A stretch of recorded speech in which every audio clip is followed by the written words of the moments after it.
and dear friends to celebrate in the presence of God and celebrate the joining together of Kinsey and Parks in Christian marriage. Just over a year ago, Kinsey and Parks gathered with just immediate family in this very place to take an important step on their journey of a shared life together. Today they return to this place to share with extended family and friends the vows and lasting continuing commitment they have to each other. As we thought about this day, we did not know what to call it. Is it a sequel? Is it Act 2? I prefer to think of it as a re-wedding. Parks joked that he was not sure if Kinsey was his first wife or a second wife.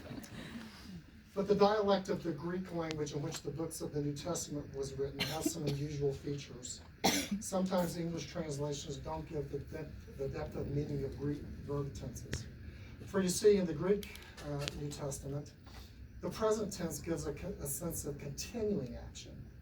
Verbs in the Greek present tense are best translated continuing to do, or to say keep on doing or still doing. So from the movie Forrest Gump, when instead of saying Forrest Gump runs, we would say Forrest keeps on running. Forrest is still running. In that sense, a wedding is not something you do and then it is in the past. A wedding is an ongoing exchange of promises which are always being made and continuously renewed. And that's what Parks and Kinsey get to do today. Christian marriage is a covenant of continuing faith and trust between a woman and a man. It grows out of their shared commitment of faith in Jesus Christ as Lord. It therefore requires of both Kinsey and Parks openness of thought and mind, freedom of doubt and suspicion, and a commitment to speak the truth to each other in love, always. Christian marriage is a covenant of hope that endures always things and is always enduring all things, where Kinsey and Parks have a continuing commitment to interpret each other's behavior with understanding and compassion, and in which they promise to never give up trying to communicate. They are committed and committing themselves to always give each other the benefit of the doubt. Christian marriage requires God's grace. We're all flawed human beings. We've all been damaged by things that have happened to us in the past. But whatever goodness God has granted Kinsey and Parks, they are both flawed and imperfect, and things have happened that have damaged them. But by hearing God's call that they marry each other, it is with the hope and prayer that by God's grace, they, as flawed human beings, will have a better life together than they would apart. This requires God's grace. Therefore, this covenant is not to be entered into unadvisedly or lightly, but reverently and discreetly and advisedly. Kinsey and Parks came then and now come to make this holy covenant. Parks, do you still accept Kinsey as a gift from God?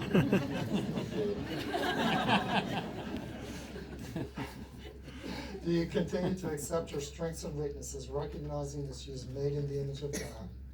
Do you promise to forgive her always as you have been forgiven by God? Do you still promise to love, honor, keep her, comfort her, and stay with her as long as you both shall live? I do. Parks, share your vows with Kinsey. I, Parks, am taking you, Kinsey, to be my wedded wife, to have and to hold from this day forward,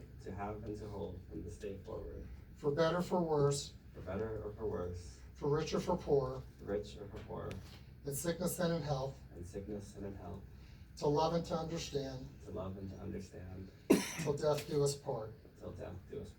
This is still my promise to you. Kinsey, do you still accept Parks as a gift from God? Do you continue to accept his strengths and weaknesses, recognizing that he is made in the image of God? Do you still promise to forgive him as you have been forgiven by God? Do you still promise to love him, honor him, keep him, comfort him, and stay with him as long as you both shall live? I do. Kinsey, share your vows with Parks. I, Kinsey, am taking you, Parks, to be my wedded husband, to have and to hold, from this day forward, for better or for worse, for rich or for poor, for rich or for poor, in sickness and in health, in sickness and in health, to love and to understand, to love and to understand, until death do us part. until death do us part. This is still my promise to you. This is still my promise to you. The rings you exchanged then and still wear until I took them from you are symbols of the promise made then and which go on and on today, tomorrow, and every day after tomorrow. The rings are continuing reminders of promises that you have made with each other. Parks, place this finger on Kinsey's. Ring. Thank you. Kinsey, with this ring I thee wed. Kinsey, with this ring I thee wed. In the name of the Father, the Son, and the Holy Spirit. In the name of the Father, the Son, and the Holy Spirit. This ring represents my promises to you. This ring represents my promises to you.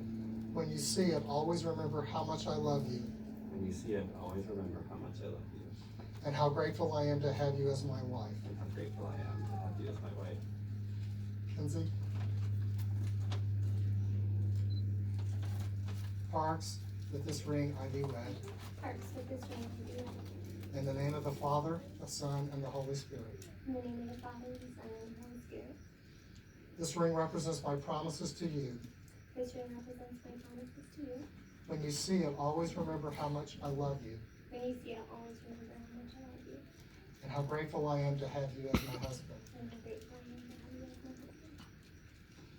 Because Kinsey and Parks exchanged their promises of faith or love, and because in our presence they have exchanged rings which symbolize their promise, we recognize before God, both then, now, and always, that Kinsey and Parks are now husband and wife.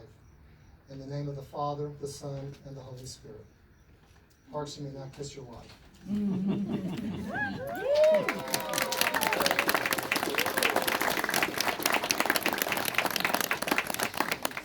May God grant you the grace to honor and keep the promises you made then and made today. Please welcome the Doctors Weatherford.